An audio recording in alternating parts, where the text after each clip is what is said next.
Assalamualaikum warahmatullahi wabarakatuh. Hari ini kita akan membahas materi mengenai perjuangan bangsa Indonesia dalam menghadapi ancaman disintegrasi bangsa. Apa itu disintegrasi? Disintegrasi itu adalah perpisahan atau perpecahan yang terjadi dalam suatu negara.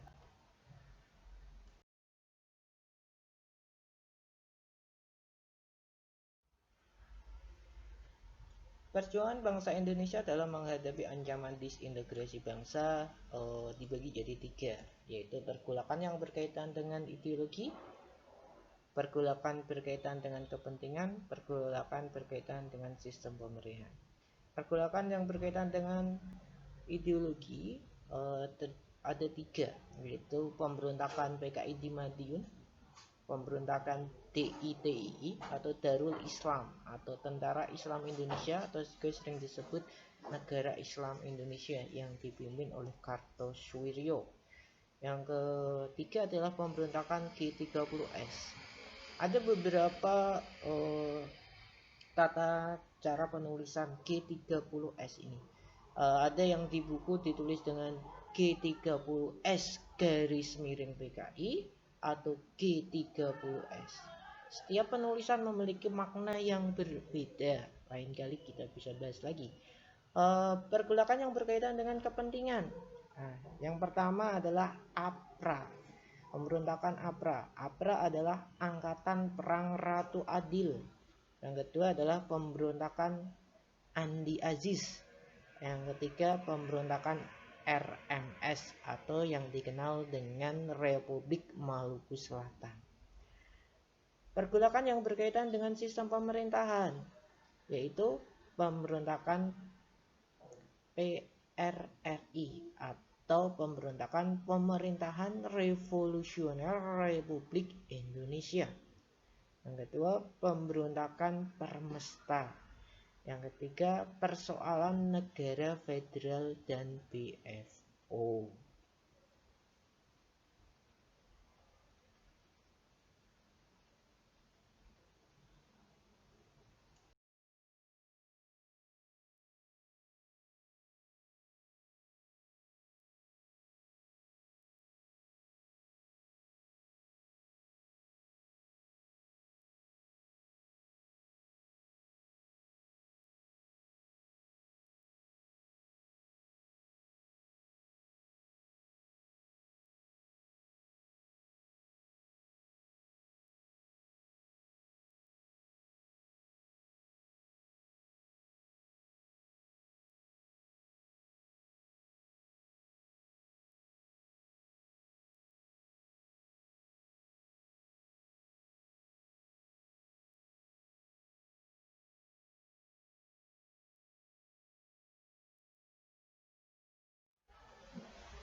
Pergolakan yang berkaitan dengan ideologi. Yang pertama adalah pemberontakan PKI di Madiun. Kalian bisa melihat ini ada foto-fotonya. Yang pertama adalah foto Muso, di mana di foto itu juga terdapat gambar palu arit. Itu adalah lambang dari bendera PKI. Yang di tengah itu adalah foto atau gambar yang menceritakan korban dari PKI. Kalian bisa lihat, amati baik-baik. Yang ketiga yang gambarnya pakai kacamata adalah Amir Syarifuddin.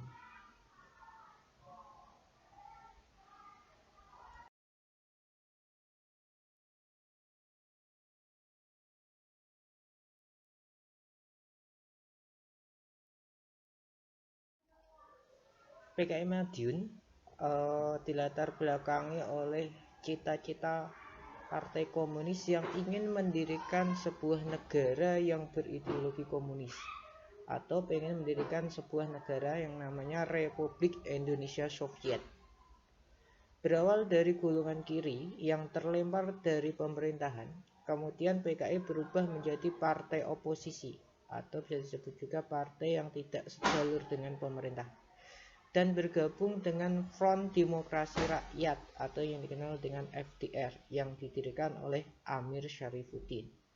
Musso sebagai pemimpin PKI bekerja sama dengan Amir Syarifuddin untuk menyatukan semua kelompok-kelompok kiri ke dalam PKI dan setelah itu melakukan pergerakan dengan memproklamirkan berdirinya Republik Indonesia Soviet di Madiun pada tanggal 18 September 1948.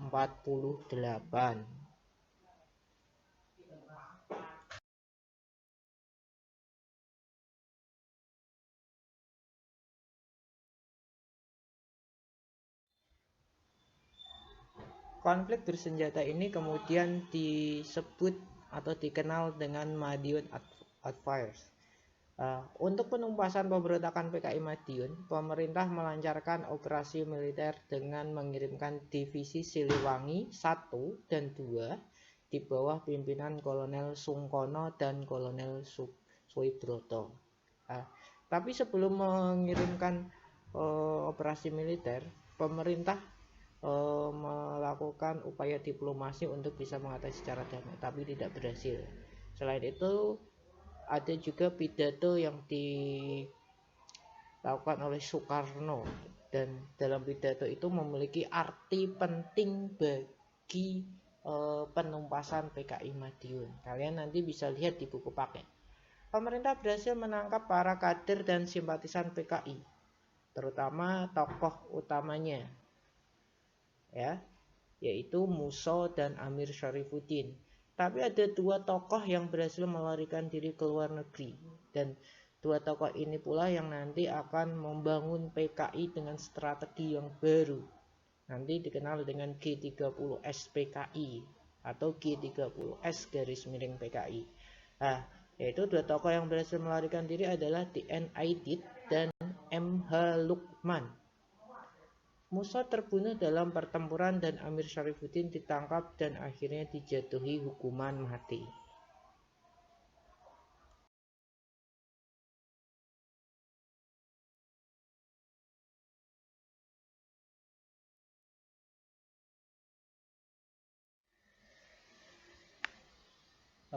Pemberontakan yang selanjutnya yang berkaitan dengan ideologi adalah Darul Islam atau Tentara Islam Indonesia yang pengen mendirikan yang namanya Negara Islam Indonesia. Ini dipimpin oleh Soekarmaji Kartosoewirjo. Pemberontakan ini dilatar belakangi oleh sebuah perjanjian yang namanya Perjanjian Renville, di mana dalam perjanjian Renville ini salah satu isinya yang nanti memberikan kesempatan atau peluang bagi Kartosoewirjo untuk mewujudkan impiannya, yaitu pengen mendirikan sebuah negara Islam. Dalam isi perjanjian Renville itu salah satu isinya adalah daerah-daerah yang dikuasai Belanda selama agresi militer Belanda I menjadi milik Belanda, dan TNI harus segera meninggalkan kantong-kantong pertahanannya dan kembali ke wilayah Republik Indonesia yang pada saat itu berpusat di Yogyakarta. Kekosongan kekuasaan inilah yang dimanfaatkan oleh Kartosoewirjo untuk memproklamasikan berdirinya Negara Islam Indonesia atau yang dikenal dengan NII pada tanggal 7 Agustus 1949 di Jawa Barat.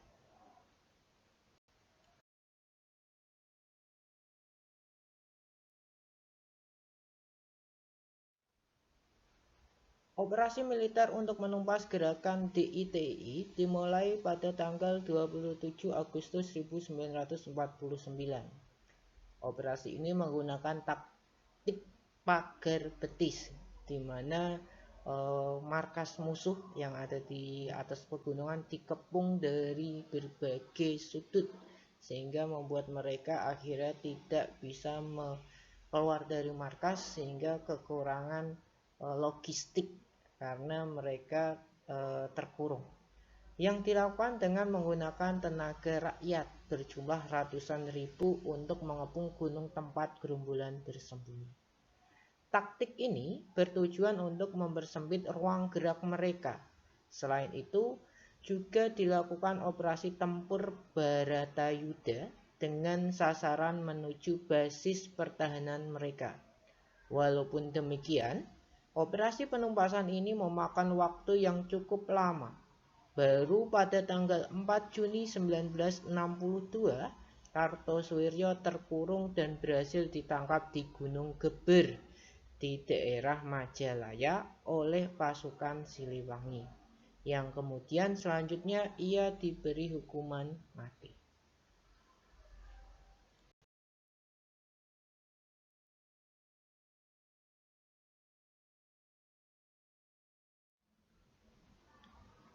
Kalian bisa mengamati gambar di situ adalah gambar dari Amir Fattah, salah satu pemimpin DITI yang ada di Jawa Tengah.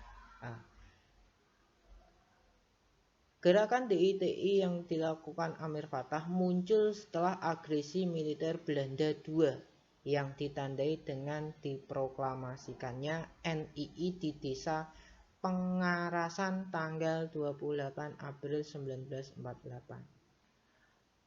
Amir Fattah awalnya bersikap setia pada Republik Indonesia, namun kemudian sikapnya berubah dengan mendukung gerakan DITI Kartosoewirjo.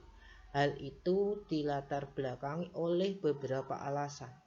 Alasan pertama adalah terdapat persamaan ideologi antara Amir Fattah dengan Kartosoewirjo, yaitu sama-sama pendukung Islam. Kedua, Amir Fattah dan para pendukungnya menganggap bahwa aparatur pemerintah Republik Indonesia dan TNI yang bertugas di daerah Tegal, Brebes, telah terpengaruh oleh orang-orang kiri. Orang-orang kiri ini adalah kebanyakan komunis dan mengganggu perjuangan umat Islam.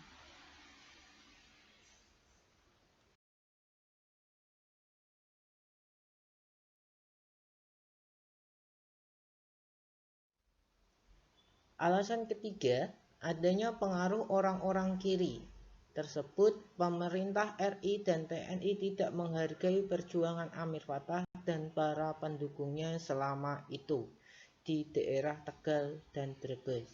Bahkan kekuasaan MI yang telah dibinanya sebelum agresi militer II harus diserahkan kepada TNI di bawah Wongso Atmojo. Keempat, adanya perintah penangkapan dirinya oleh Mayor Wongso Atmojo. Untuk mengatasi pemberontakan Amir Fattah ini, dalam menyelesaikan pemberontakan DITI tersebut, pemerintah RI menempuh dua cara, yaitu operasi militer dan politik. Operasi militer dilakukan dengan membentuk Komando Gerakan Banteng Nasional atau yang dikenal dengan GBN.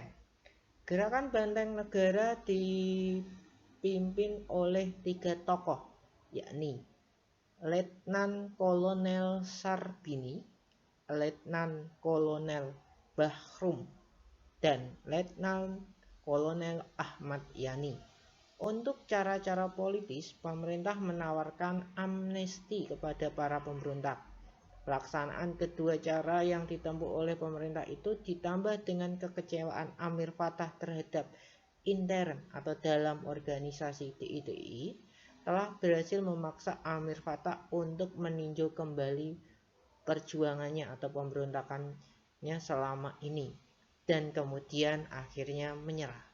Kekecewaan itu muncul karena dalam struktur organisasi divisi 4 Syarif Hidayat yang baru terbentuk, posisinya berada di bawah Satipi Mukni yang dahulu merupakan anak buahnya.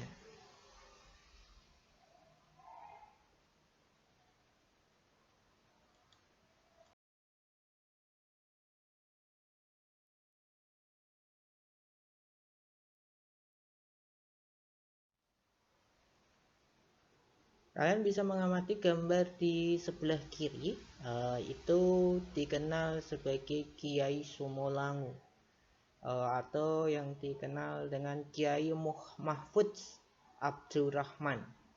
Beliau seorang ulama. Nah, pemberontakan beliau dilakukan di daerah Kebumen dengan melancarkan pemberontakan yang nama pasukannya dikenal sebagai Angkatan Umat Islam atau disebut AUI, yang dipimpin oleh Kiai Haji Mahfud Abdurrahman atau dikenal Romo Pusat atau Kiai Sumulangu. Pemberontakannya dilatar belakangi kebijakan pemerintah yang ingin melakukan demobilisasi AUI. Nah, demobilisasi ini adalah sebuah kebijakan yang pengen menyatukan seluruh laskar pejuang yang ada di Indonesia menjadi satu kesatuan, yaitu TNI. Tapi menurut pemerintah hanya orang-orang tertentu saja yang memenuhi persyaratan yang akan diangkat atau dijadikan TNI. Hal inilah yang menyebabkan terjadinya kekecewaan dan akhirnya melakukan perjuangan atau pemberontakan untuk melawan pemerintah. Gerakan ini berhasil dihancurkan pada tahun 1957 dengan operasi militer yang disebut Operasi Gerakan Banteng Nasional dari Divisi Diponegoro.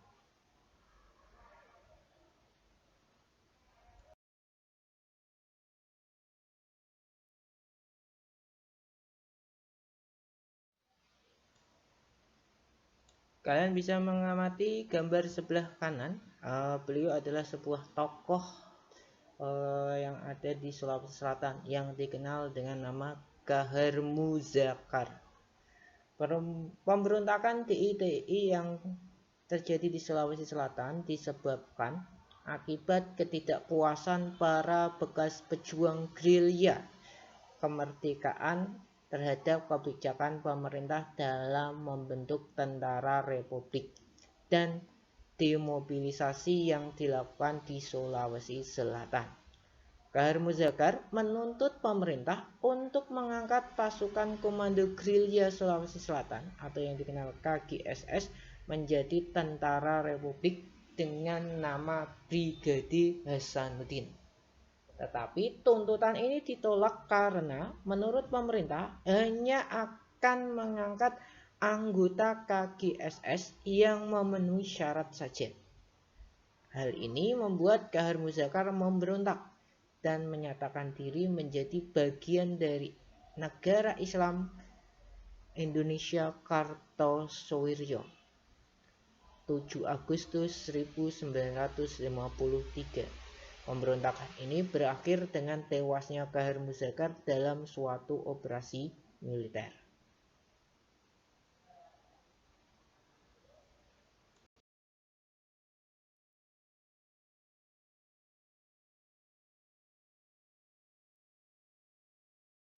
Kalian bisa mengamati gambar di sebelah kiri pada slide ini.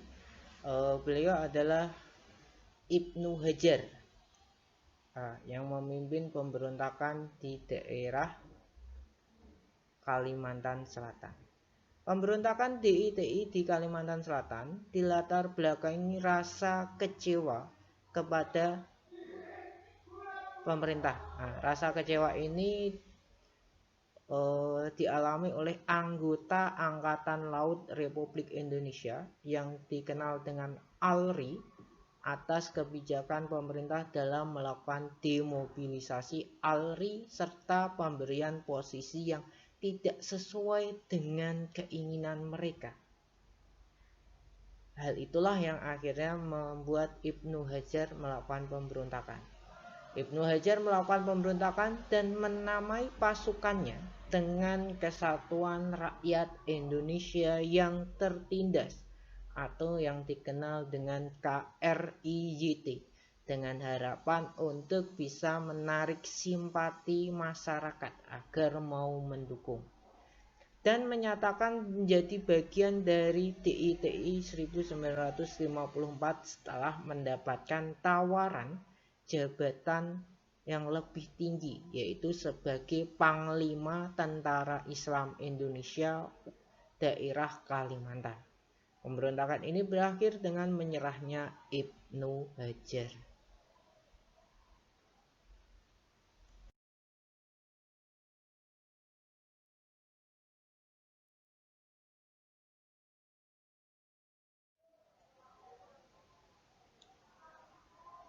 pemberontakan DITI yang ada di Aceh. Nah, sebelum kita bahas, kalian bisa mengamati gambar yang ada di sebelah kiri. Beliau adalah seorang ulama atau tokoh dari Aceh yang bernama Daud Beureuh. Pemberontakan DITI di Aceh dilatar belakangi oleh kebijakan pemerintah yang menetapkan wilayah Aceh sebagai bagian dari Provinsi Sumatera Utara. Persatuan Ulama Seluruh Aceh atau PUSA menolak penetapan itu dan menuntut agar Aceh memiliki otonomi sendiri. Karena menurut Aceh memiliki jasa yang besar bagi kemerdekaan Indonesia, sehingga Aceh ingin daerahnya diberikan status keistimewaan.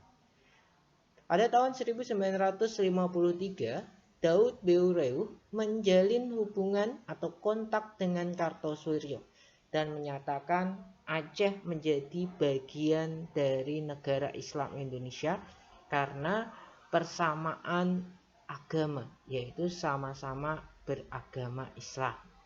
Tapi konflik atau pemberontakan Aceh ini berakhir dengan damai, berbeda dengan daerah-daerah yang lain yang harus diselesaikan dengan operasi militer. Tapi untuk Aceh ini berakhir dengan damai dengan diberikannya status keistimewaan kepada daerah Aceh oleh pemerintah. Dan hal itulah yang akhirnya menyebabkan pemberontakan Aceh berakhir secara damai. Dan Aceh tetap menjadi bagian dari wilayah Republik Indonesia.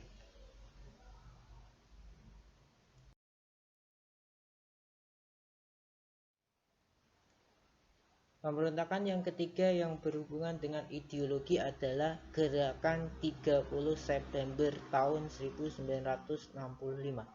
Sebelum kita bahas, kalian harus tahu bahwa banyak sekali penyebutan untuk gerakan ini. Di buku-buku ada yang mengatakan G30S atau Gerakan 30 September, ada yang mengatakan G30S PKI, atau juga G30S garis miring PKI. Setiap penyebutan memiliki arti yang berbeda-beda, jadi kalian harus memahami. Nah, untuk di bawahnya kalian bisa melihat tokoh-tokoh yang menjadi korban atau dikenal sebagai pahlawan revolusi. Nah, di situ ada Letjen Ahmad Yani, Maijen R. Suprapto, Maijen Haryono, Brigjen Soetojo, Dirjen DI Panjaitan, Maijen S. Parman, Lettu PR Tendian. Nah, untuk Lettu PR Tendian ini adalah ajudan atau pengawal dari Jenderal Nasution. Jenderal Nasution berhasil selamat, tapi yang menjadi korban adalah ajudannya atau pengawalnya, juga anak perempuannya yang bernama Ade Irma Suryani Nasution. Nah, untuk di samping kanan itu yang bagian atas itu adalah Pak Harto yang sedang memimpin pasukannya ketika pengangkatan jenazah yang terdapat di lubang buaya. Kalau yang di bawahnya itu kalian bisa mengamati itu prosesi pengangkatan jenazah, karena ketujuh orang tadi itu dibuang di daerah lubang buaya dan dimasukkan ke dalam sebuah sumur. Habis itu sumurnya ditimbun dan di atasnya ditanamin pohon pisang. Kalau yang di Jogja dikubur di kebun dan di atasnya ditanamin pohon singkong.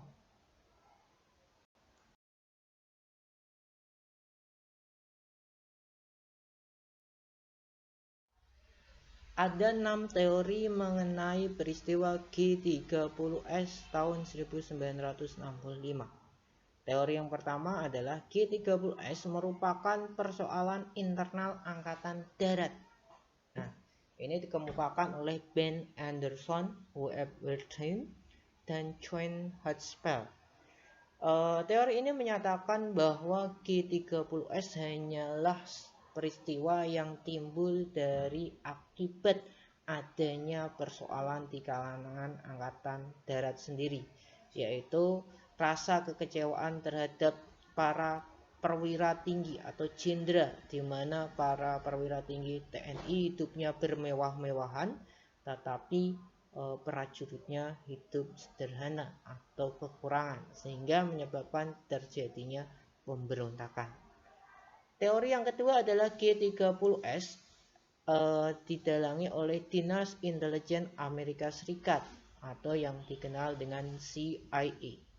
Ini ada hubungannya sama perang dingin, di mana Amerika sebagai paham kapitalis, Uni Soviet atau Rusia yang berpaham komunis, di mana pada waktu itu dunia Amerika tidak ingin kalau daerah-daerah atau negara-negara dunia ikut berpaham komunis. Pengennya Amerika adalah negara-negara dunia harus satu paham dengan Amerika, yaitu berpaham kapitalis. Berasal dari tulisan Peter Dale Scott atau Geoffrey Robinson. Teori ini menyatakan bahwa Amerika Serikat sangat khawatir Indonesia jatuh ke tangan komunis. Karena itu, CIA kemudian bekerja sama dengan suatu kelompok dalam tubuh Angkatan Darat untuk memprovokasi PKI agar melakukan gerakan kudeta. Setelah itu, ganti PKI yang dihancurkan. Tujuan akhir skenario CIA ini adalah untuk menjatuhkan kekuasaan Soekarno.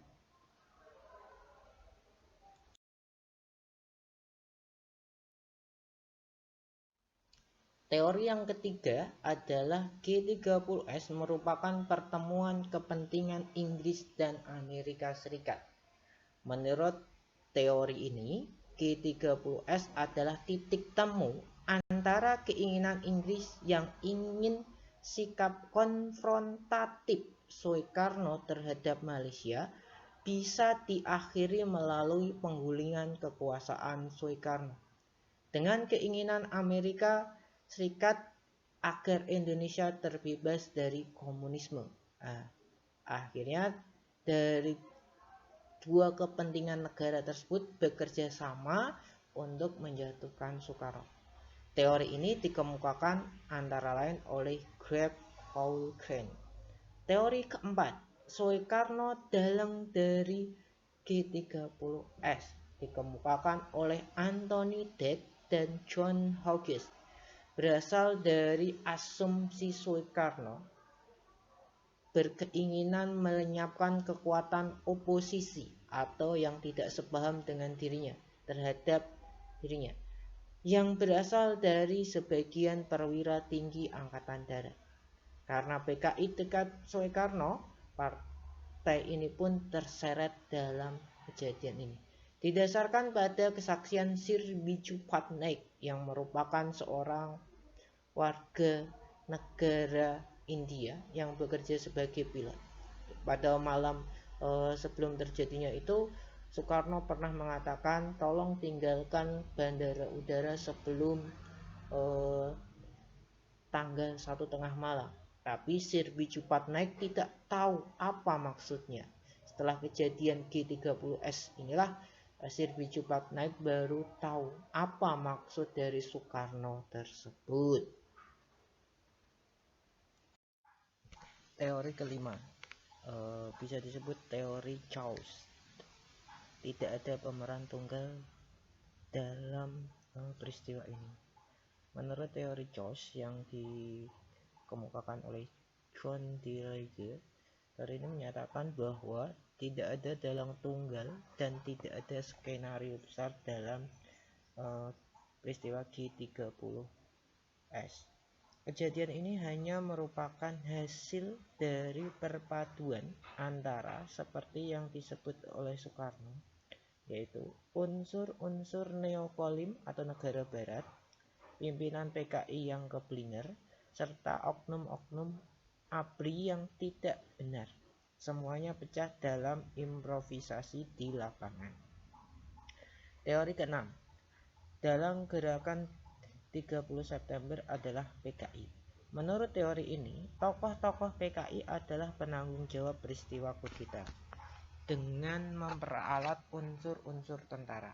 Dasarnya adalah serangkaian kejadian dan aksi yang telah dilancarkan PKI antara tahun 1959 sampai 1965.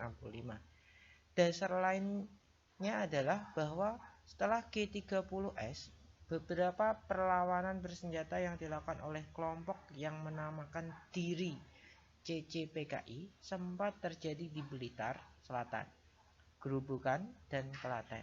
Teori ini yang dikemukakan antara lain oleh Nugroho Susanto dan Ismail Saleh ini merupakan teori yang paling umum didengar mengenai kudeta tanggal 30 September 1965. Namun, terlepas dari teori mana yang benar mengenai peristiwa G30S, yang pasti sejak demokrasi terpimpin secara resmi dimulai pada tahun 1959, Indonesia memang diwarnai oleh figur Soekarno yang menampilkan dirinya sebagai penguasa tunggal di Indonesia. Ia juga menjadi kekuatan penengah di antara dua kelompok politik besar yang saling bersaing dan terkurung dalam pertentangan yang tidak terdamaikan saat itu, yaitu Angkatan Darat dengan PKI.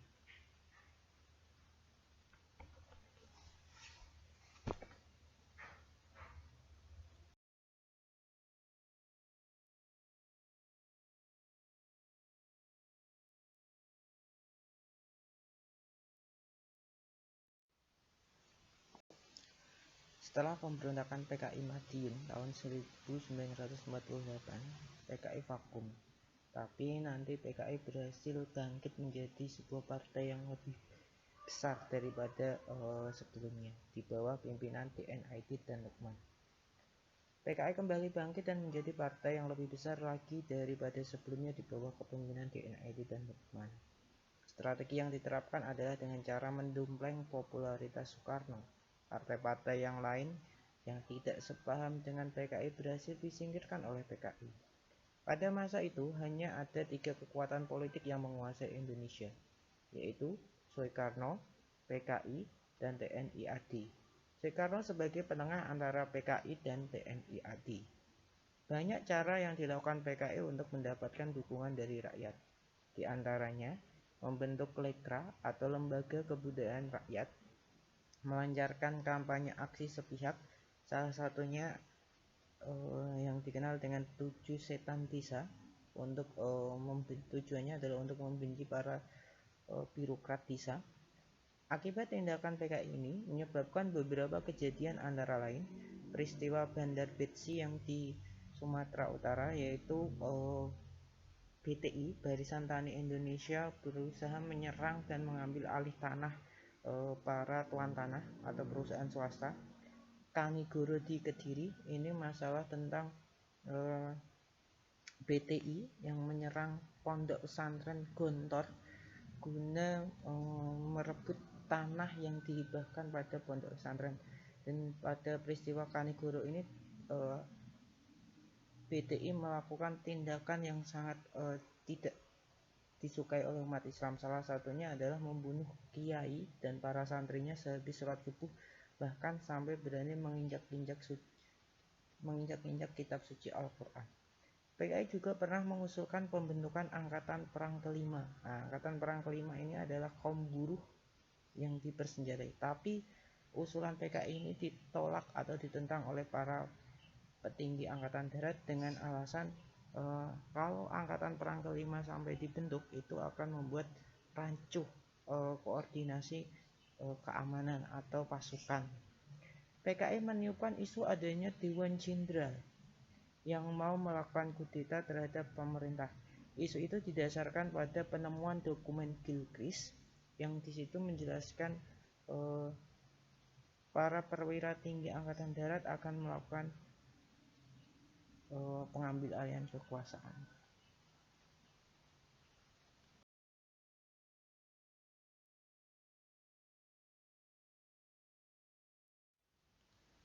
Suasana pertentangan antara PKI dengan Angkatan Darat dan golongan lain non-PKI semakin memanas menjelang 30 September 1945. Apalagi bulan Juli sebelumnya terdengar kabar bahwa Soekarno tiba-tiba sakit, di mana sakitnya Soekarno ini didiagnosa oleh seorang dokter dari Tiongkok.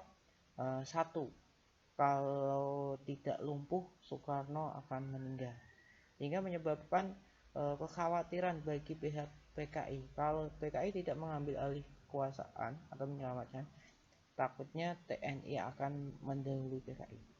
Pertentangan ini pecah menjadi sebuah peristiwa gerakan 30 September, di mana di bawah pimpinan Letnan Untung, PKI menculik dan membunuh jenderal dan perwira tinggi Angkatan Darat, dan jenazahnya dimasukkan di sumur di daerah Lubang Buaya. Korbannya adalah Letnan Jenderal Ahmad Yani, Mayor Jenderal S. Parman, Mayor Jenderal Soeprapto, Mayor Jenderal M.T. Haryono, Brigadir Jenderal D.I. Panjaitan, Brigadir Jenderal Sutoyo Sismo Miharjo, dan Letnan Pierre Andreas Tendian. Untuk Letnan Pierre Andreas Tendian ini merupakan pengawal dari Jenderal Abdul Haris Nasution. Sedangkan untuk Jenderal Haris Nasution berhasil lolos dari penculikan, namun putrinya Ade Irma Suryani Nasution menjadi korban. Untuk korban gerakan 30 September di Yogyakarta adalah Kolonel Katamso dan Letnan Kolonel Sugiono.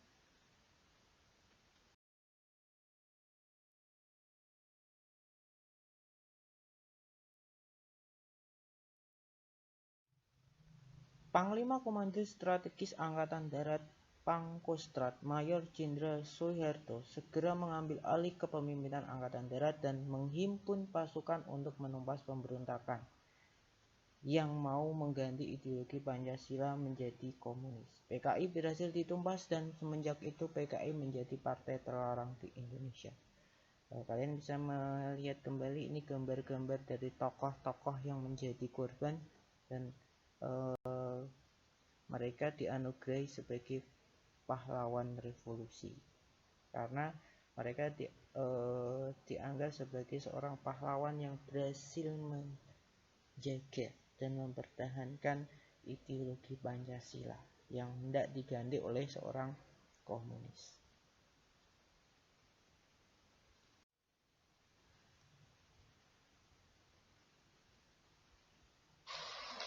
Oke guys, jangan lupa like, comment, share, and subscribe ya.